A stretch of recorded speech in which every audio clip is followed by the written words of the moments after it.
So I just had a 1-hour call with a Texas physician who's facing a very long time in prison. And here's why pain patients are treated like criminals. So this doctor would, drug test and do pill counts. She did everything the way she was supposed to do, but she had liars, cheaters, and diverters in her clinic. Well, what's that? A liar, cheater, and a diverter are pain patients who sell their pain pills. And I started posting these videos years ago about the liar, cheater, and diverter because there were plenty of them in the pain community. Now, in this specific case, this doctor had zero knowledge of what was happening in her clinic. But to summarize it, there was basically what the DEA calls a crew leader. Haven't heard that term before. Crew leader would recruit pain patients to the pain clinics.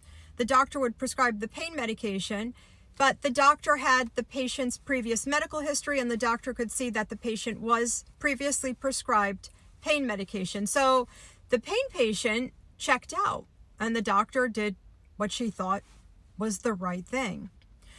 Once she would prescribe the pain medication, the crew leader would accompany the liar, cheater, and diverter to the pharmacy. The pharmacy would dispense the medication, and there you have it. And that's a very strong case that the government has built against this doctor. This is why pain patients are treated like criminals. Now, my question for the DEA is, why aren't you arresting the liars, cheaters, and diverters? You're allowing the liar, cheater, and diverter and the supposed crew leader to move on to the next pain clinic. I know why you're not arresting them.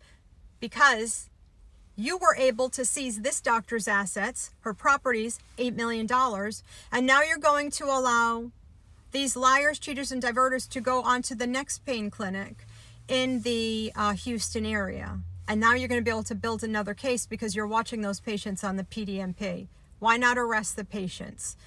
Also, the DEA received funding to find the millions of abandoned patients continuity of care. To date, they've not found one patient continuity of care. And this is why doctors treat chronic pain patients with suspicion. How could you blame them? As long as we still have those liars, cheaters, and diverters, and there's a simple solution, arrest them, but the DEA won't. But as long as we continuously have this problem, millions of pain patients will continue to suffer. Thank you for supporting our efforts at the Doctor Patient Forum. Hang in there, folks. We're trying to get you help.